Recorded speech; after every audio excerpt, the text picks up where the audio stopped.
Now, he seems to be, what we've got a record here is that he's the son of Zebedee. Zebedee was a fisherman, and his sons, James and John, were fishermen. Jesus calls them by the Sea of Galilee, and they're Galilean fishermen. Okay? His mother, basically, and this is interesting, and I just picked this up this year, and I kind of want to feature that a little bit. It's kind of funny here. His mother, his father was Zebedee. His mother, then this is said of his mother. Okay, now this is Zebedee, the father of James and John. Zebedee really occurs nowhere in the Scripture other than James and John are the sons of Zebedee.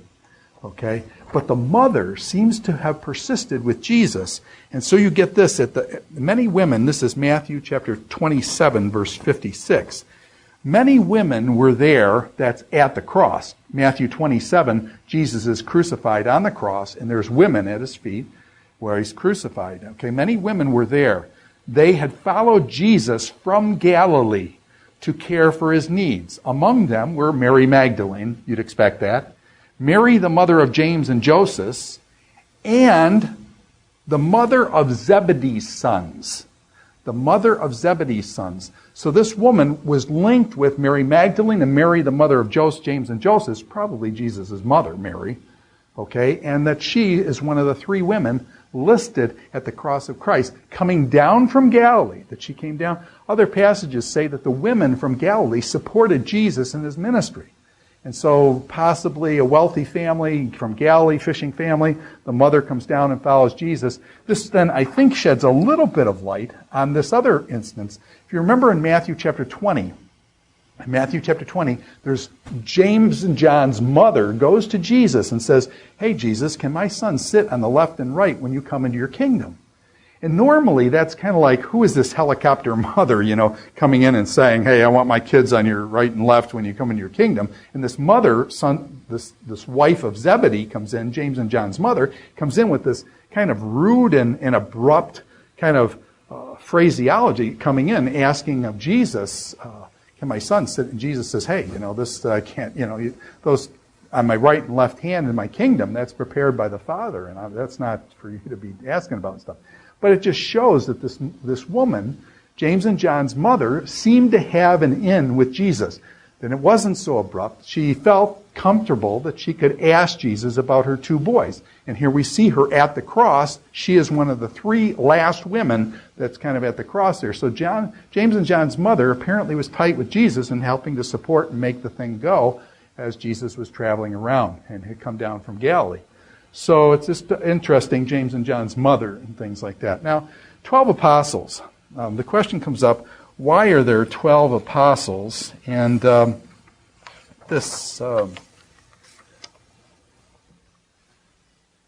you see, as soon as I say the number 12, what comes to mind? And many of you have had Old Testament with me, and you realize as soon as you say the number 12, you start thinking of the 12 tribes of Israel. The 12 tribes of Israel. Now you realize, and if you've been through Old Testament, you realize, there's 12 tribes, but then Joseph had Ephraim and Manasseh, and you remember blessing Ephraim and Manasseh, his two kids, and Jacob says, "I adopt your two kids, Joseph, Ephraim and Manasseh." Ephraim becomes one of the big tribes of Israel, as opposed to Judah in the south, Ephraim in the north. And so there's actually 13 tribes, and then you remember that the Levites don't get any inheritance in the land, they get the Levitical cities, and so there's this kind of like, it's 12, but the number 12 is used, the 12 tribes of Israel. Moses sends out spies to spy out the land. He sends out one from each tribe, 12 guys go up and spy out the land.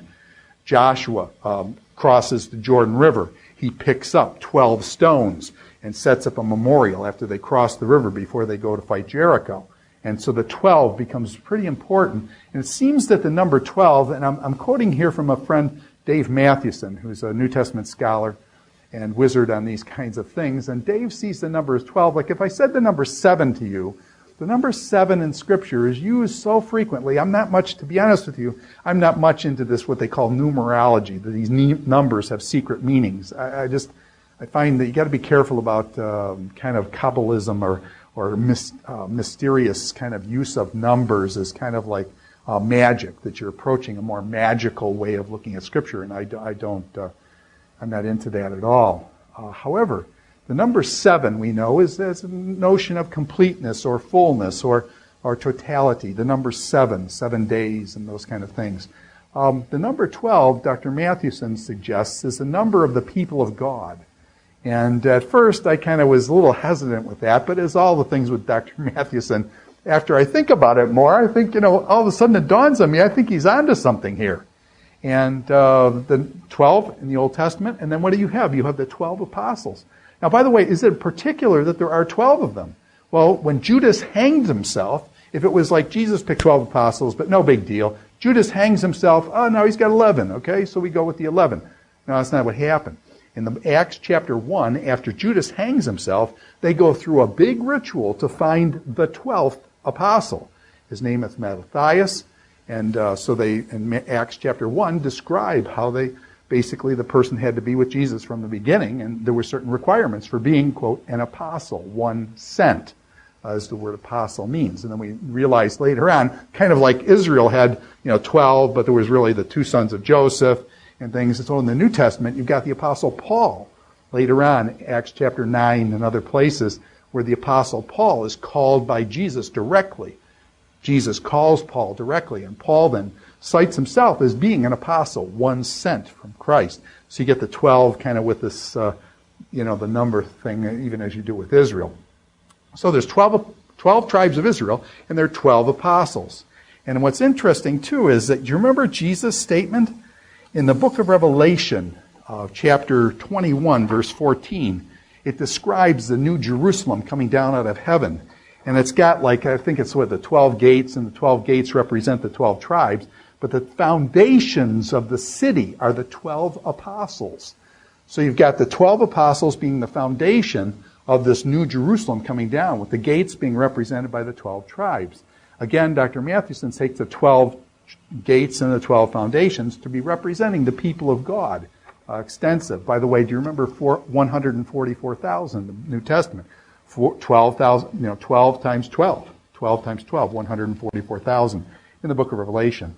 And then Jesus also saying in Matthew chapter 19, verse 28, that you disciples will be judging the 12 tribes of Israel.